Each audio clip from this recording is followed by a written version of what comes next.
What's going on, everybody? Welcome back to GmiasWorld, and I made some major changes to my 49er theme team. I'm going to jump into that right now. Pretty much what I had to do was I had to go through the ranks and see exactly what's really going on with the squad. What did I really need to upgrade? What did I need to do? All right, so pretty much what happens is you'll see this big man Orlando Pace there. Obviously, he's not a Niner, but he's just bigger and better than Walter Jones. Statistically speaking, though, Walter Jones is actually the better left tackle overall, but this guy, his weight, his height, everything is very, like, it's obvious that he's just a really big guy out there at 6'7", 325 pounds. I know he doesn't have the 90s that, Walter Jones has, with the run block power, the run block footwork. Don't worry about all that. When you put him out there on the field, he's so wide, he's going to be able to handle some business. So he was an upgrade that I used just because I've been watching and playing against a lot of people that have been using him. Now, I did put edge protector on him. I just want to point out something, right? With the left tackle, it's very important to understand the left tackle position. If you're going to put an ability on your O-line, I believe just to be safe, you should put something on the left tackle. I've played a lot of games without any abilities on the left tackle, and I've won them. But this guy, he'll help to give you that extra second, even without the ability, but the ability just helps it a little bit. They have nerfed edge protector since the beginning of the year. I know a lot of you guys remember you couldn't get any pressure at all. Like, you'd just be trying to run in forever and nothing would happen.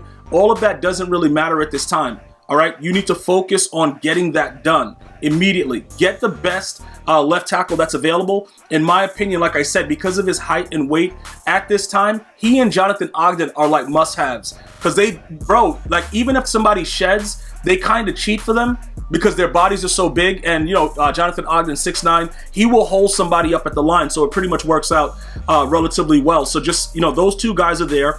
We raid sold Kevin Mawai my way. That guy sucks. Now look, you'll see Randy Cross there, right? And you'll see that he's not getting any boost. We also switched back to play fake. I'm going to get to that in a second. But Randy Cross, yes, he's a right guard. Some of you guys are looking at it like, yo, what's going on? It was very difficult for me to make this decision because, playing players out of position, EA Sports doesn't really like that. So what happens is sometimes they play like complete morons out there on the field. But whenever they get secondary positions, believe it or not, they actually play pretty well. Now, I know you look at him right there at a 92 and you see him as an 87 in the lineup because EA Sports, they haven't really understood the fact that if you're going to give somebody a secondary position and you're saying that they're good enough to have both those positions, they should be the same overall at those positions. EA Sports hasn't figured that out yet. It doesn't really matter. Maybe one day they will, but at this time, it's not the case. Now look, remember, we went back to play fake away from go deep. I'm going to explain that in a second, but just take a look at his numbers and why it doesn't matter that we got rid of Kevin Mawai my way, right? All 90s in some of the critical aspects of the run block power, run block footwork, pass block 95, all right? Pass block power 97. So he's final tier. If I drop back to pass, even if I get turbo blitz, right? What he's been doing is this. He just shifts his body around because what happens is, many of you guys know, 335 wide, you slide your line and you can turbo blitz through the middle. It's also available in big nickel. You just shoot the gap.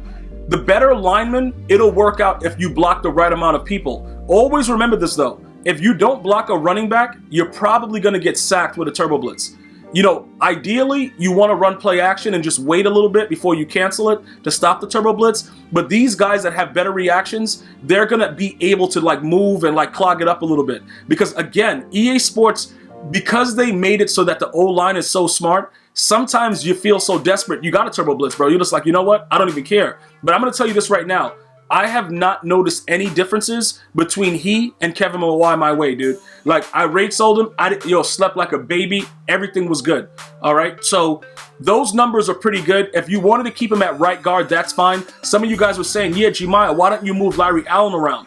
I just like Larry Allen playing where he is. All right. Look, I know that he's not a guy that stands out and, people are like, yo, he's a must have. This guy's numbers have been ridiculous, and his card is so old. He's already had those 90s for so long. He's been a beast. Ever since I put him on the team, I've noticed the difference with him. I am not ready to just give up on the guy. I'm not going to do that. So he's going to stay right there. For those of you guys asking about, what's up with his secondary positions? Why don't you move him around? Why would I move him around? You know what I'm saying? I could go ahead and get another 49er and do all kind of foolishness, but why though? Why add another 49er? He gets the 49er chem. If I move him to left tackle, I'm going to be hurting myself because now I got to start doing all kinds of adjustments. If I move him to right tackle, my left tackle and right tackle, I got the big boys out there. Okay, left guard, yeah, we can get rid of Hannah, and like I said, get another right guard for a Niner, but I don't think you don't have to go that crazy, right? Because he does his job. He absolutely does his job, so I'm not worried about him. I'm worried about other players being trash.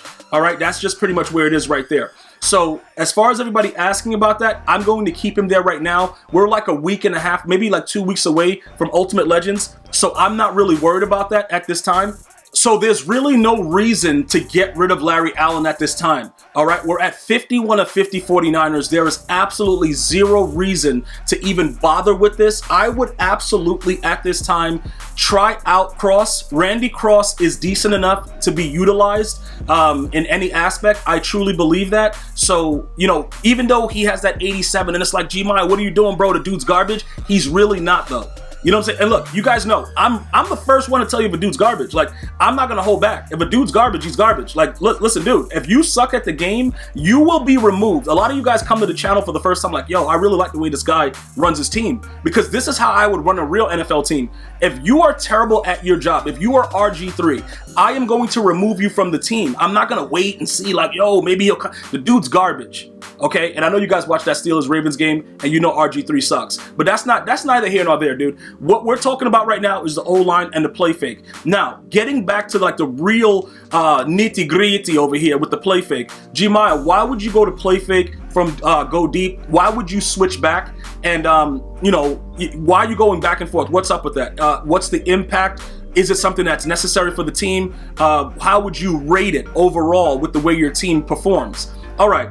This is the situation. I'm going to break it down very, very simply. I'm going to show you guys right now on the screen. These are all the upgrades, you know, for the scheme that you get.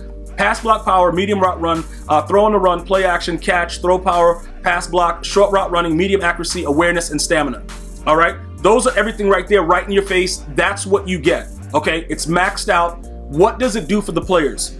You see the fact that you get the short route running and the medium route running? That is bigger than everything else that you need to actually do in the game as far as every other ability. I know some of you guys are like, yeah, bro, you know, I got power run. You keep doing it, dude. This game is about deep crossers, post, and routes that get open underneath and can stretch up the field with route tech. That's what this game is about. It's about crossers. It's about slants underneath. How do you get that? Short route running, medium route running. Listen, I don't recommend a lot of things, but when I went to go deep, I saw a huge difference with my team and the way they played. And you guys saw it too, because even with Tyreek Hill, a lot of you guys are starting to see what's going on with Tyreek Hill. He's not really that good of a card. If you, like, pretty much put it like this, you can have somebody come out and play two-man under and just lock him up all game. He's not going to get open. It's not like it's a situation where he's just going to be dominant the way older Maddens would be. Like if you made one mistake, you're going to beat a guy deep. The speed boost on defense, there's so many variant factors, right? But if you give him medium route run, if you give him, you know, this play fake chem, and you start putting him on post routes and stuff like that, you'll see that he'll play differently. You don't need that 99 go deep. It doesn't really mean as much as it should, all right? For instance, Calvin Johnson, he's been getting more open with play fake than he was doing with go deep. Now, you might say, yeah, but you might look at those numbers. You know, his short route running is up to 95, medium 93. That's a big difference. And you would be absolutely right, okay? Because the deep route running, when it was 97 and all the other chems were down, and he was a 96 overall, he didn't play differently. He still played like trash for the most part. If you're not mossing with him, it doesn't matter, right? So look, with this right now, with play fake, he actually gets open. He actually runs, you know, post routes. He actually runs crossers really, really better than he was doing it before. So that adds a different dimension because I can still go deep. But now I can throw those routes better because that short route running, once they meet that 95 and then you have the 93, like he's more balanced being a player with the play fake chemistry than he is with go deep. Not only that, your O-line get chems. Everybody is absolutely doing something with the play fake chemistry, so it just makes your team a lot better. That's what it does. So when you guys go through and you look at your squad and you try to understand exactly what is going on with it, those are some of the things that you need to look at. Also, if you guys are rocking Josh Allen, this is a very, very important thing. Also, Brandon Alyuk plays better because, you know, you increase his stuff. But I'm going to show you guys something really quick with Josh Allen that it was immediately noticeable when I took away play fake. When you look at his play action, right, that being up in the 90s, he actually plays much better on play action plays. He's able to get out of his play action motion a lot better. He's able to throw the ball a lot better with play action, and he feels smoother like when he's moving inside the pocket. It's not like he's, you know, worried about going side to side or anything like that. Believe it or not, bro, when he was below the 90 and I was play faking, EA made me like stand still for a little bit. Now he slides around and moves. That's why Dante Culpepper is also pretty good, and some people still use him because he has that 95 that he gets chem to. That's a big deal because it actually makes sense the way they move around with play action. When you cancel it, you know, you tap the R2 button. All those things, it influences the way that the players play. So I would definitely take a look at that to kind of make sure that it makes sense with what you're doing before you go forward and try to figure out how you want to upgrade your team. Now, looking over here at Brandon Alyuk, just to give you guys a heads up, when it was go deep, he was garbage. He sucked. He stopped catching the ball. He stopped doing, like, it was just like, all right, dude, whatever. Now, could it be because his catch went up to a 91? Could it be because his short route running is a 91 now? You know what I'm saying? His medium route running went up to 88? I don't know, but he plays a lot better.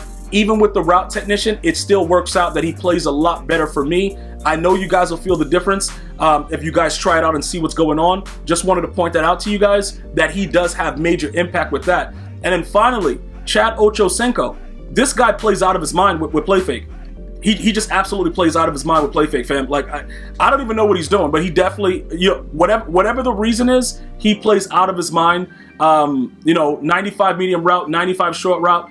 The dude just runs a post route like nobody's business, and he's gone for 6. Now, he will get caught in certain cases, but route tech usually gives him enough separation, and he gets it for 2.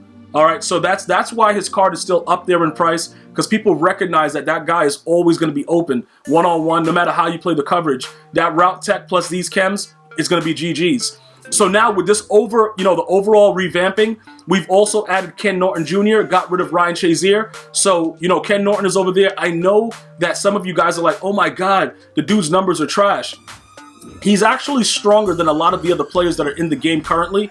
And because of that, when he makes contact with his block shed, he's able to do a lot more. Would I like him to have power move and finesse move? Yes, but by nature, he's a run stopper. So EA actually cheats for him, and he's able to make a lot of plays. I think it has a lot to do with his strength, but he doesn't get thrown around. You know what I'm saying? He just stands there, and he's able to do what he needs to do. So he is an upgrade that I like right now. Obviously, if somebody else better comes along, the dude's gonna be out of here, dude. Like, listen, bro, you gotta go. But he's rocking right now. Also, I used to have Sam Mills on the edge, and EA Sports doesn't like that he was super fast, so it was a lot of nano detection.